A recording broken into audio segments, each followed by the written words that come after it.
इंदौर में लव जिहाद को लेकर छिड़ गया है घमासान। बीजेपी जिहादी मानसिकता का कोई व्यक्ति अगर संदेहास्पद हमको दिखता है, उसको तुरंत इस बाजार से बाहर करना चाहिए, क्योंकि अगर मान लो कुछ करते भी हम, मैं सबको क्लीन चिट दे रही हूँ, होते हैं कुछ लोग हर समाज में होते हैं ऐसे, तो अगर कोई इतना मतलब बाजारों कपड़ा मार्केट के व्यापारियों को लेकर के हमने विगत दिनों एक बैठक की थी और उसमें मैंने उनसे आग्रह किया था कि चूंकि ये महिलाओं आधारित पूरा बाजार है, अधिकतर जो परचेसिंग करने आती है वो महिला ग्राहक होती है, और जो लव जिहाद एक जो भयानक षड्यंत्र और चुनौती बनकर हमारे सामने आज खड़ा है विषय, और बड़े पैमाने पर इसी मार्केट से पहले भी हमारे पास शिकायतें आई हैं, कई लोगों को पकड़ा भी है, हमने चिन्हित भी किया है, तो लगातार ये घटनाएं होती आ रही थी और इसी को लेकर मैंने अपनी चिंता व्यक्त की है और उनसे आग्रह किया कि ऐसा कोई भी जिहादी मानसिकता का कोई व्यक्ति अगर संदेहास्पद हमको दिखता है, उसको तुरंत इस बाजार से बाहर करना चाहिए, क्योंकि लव जिहाद एक ऐसा भयानक सच्चाई है जिसको इस देश का मीडिया, बुद्धिजीवी, सेकुलर लोग पहले स्वीकार करने को तैयार नहीं थे एक समय, और आज जब लगातार हमारे सामने घटनाएं हो रही हैं, रोज कोई ना कोई घटना आती है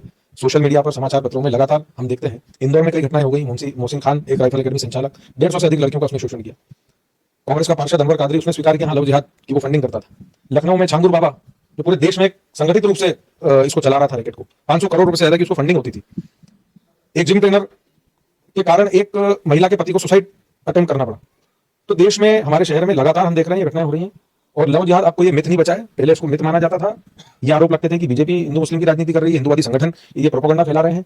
जब उत्तर प्रदेश के मुख्यमंत्री माननीय योगी आदित्यनाथ जी, जब वो एक सामान्य सांसद थे, तब उन्होंने इस पुरजोर तरीके से इस विषय को उठाया था और तब जाकर के इस देश ने स्वीकार किया था कि लव जिहाद है। उनके कथन के बाद केरल के हाईकोर्ट ने स्टेटमेंट दिया था कि हाँ लव जिहाद एक संगठित रूप से चलाया जाने वाला षड्यंत्र है, और तब जाकर के इस देश के लोगों ने उसको स्वीकार किया था। आज सोशल मीडिया का युग है, कुछ भी बात छिपी नहीं है, तुरंत कोई घटना होती है हमारे सामने होती है। तो इस तरह की घटनाएं लगातार हो रही हैं।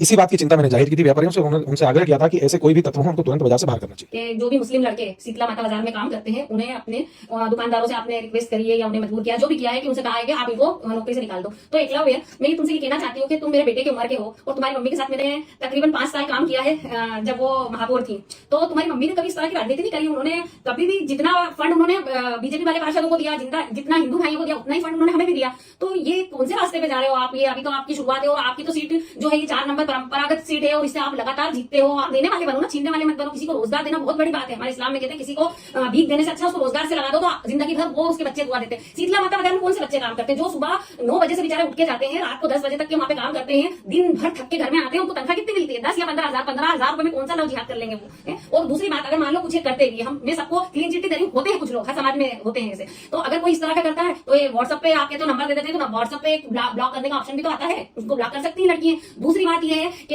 आप साइबर क्राइम है, आपकी सरकार है, आप वहां पे जाके रिपोर्ट करवा सकते हैं, इनको बंद करवा सकते हैं, इनको जो ये सब कृत्य करता है उसको आप बेशक सजा दो, लेकिन जो बेचारे मासूम है, मजलूम है, आप वहां जाके देखो पोरवाल वाले के वहां पे हिंदू मुस्लिम सब काम करते हैं, पाकिजा जो दुकान है कपड़े की वहां हिंदू मुस्लिम सब काम करते हैं, वर्षों से कर रहे हैं, 25 साल से कर रहे हैं, और मेरे व्यापारी भाई जो है ये भी इसी तरह का बयान दे रहे हैं। तो आप सोचो ये मतलब कहाँ जा रहा है ये देश? हमारे वहां तो पहले ही बेरोजगारी इतनी बढ़ रही है, काम नहीं है, धंधा नहीं है, लोग परेशान है इसमें, और आप परेशानी का सबब क्यों बन रहे हो? मैंने आप बेटे की तरह मैं आपको समझा ही सकती हूँ, मैं मत पड़ो इस चक्कर में, देने वाला बनो और दुआ लेने वाले बनो। जब आप किसी का भला करते हो तो सामने वाले के दिल से दुआ निकलती है, और जब आप किसी का बुरा करते हो तो उसके दिल से बददुआ निकलती है। तो मेरा तो यही आपसे गुजारिश है कि भाई बददुआ मत लो किसी की भी, ना इस तरह का कोई काम करो। और ये सब समझते हैं कि सब राजनीति के लिए हो रहा है, सबको मालूम है। तो अपने सीधे रास्ते पे चलो बेटा, और आपकी जिंदगी बहुत लंबी है, हम सब दुआ करते हैं, और आपकी मम्मी से मेरे बहुत अच्छे संबंध है। इन सब चीजों में लफड़ों में मत पड़ो। और मैं तो हैरान हूँ आज के न्यूज़पेपर देख के, सुबह अभी मैंने शाम को देखे कि न्यूज़पेपर वाले इतनी बड़ी बात को इतना छोटा सा करके दिखा रहे हैं कि रोजगार से छीन लो इनसे। अरे ये कोई बात है क्या? ये धर्म देख के कौन इतना अच्छा खूबसूरत अपना शहर है, यहाँ शांति रहती है, सब लोग एक मिल के रहते हैं। आज आप जाके देखो बॉम्बे हॉस्पिटल में डॉक्टर इद्रिस खान है, वो कोई धर्म देख के थोड़ी इलाज करते हैं, वहाँ वो मुसलमानों से ज्यादा हिंदू लोग बैठे रहते हैं, सबका हार्ट का सर्जरी करते करते 1 महीने में उनका अपॉइंटमेंट मिलता है। तो ये सब लोग करने लग जाए क्या हो जाएगा? फिर आप सोचो ना देश का क्या हाल हो जाएगा। तो इस रास्ते पे चलना छोड़ो और अच्छे काम करो। मैं तो यही बोलती हूँ कि और अपनी बच्ची की हिफाजत करना सबका फर्ज है। आप उनकी बोलो उनसे कि कोई गलत हरकत करता है तो आप उसकी रिपोर्ट करें, जो भी है एक्शन ले उसके ऊपर। धन्यवाद। इकबाल खान, बाट 39 पार्षद।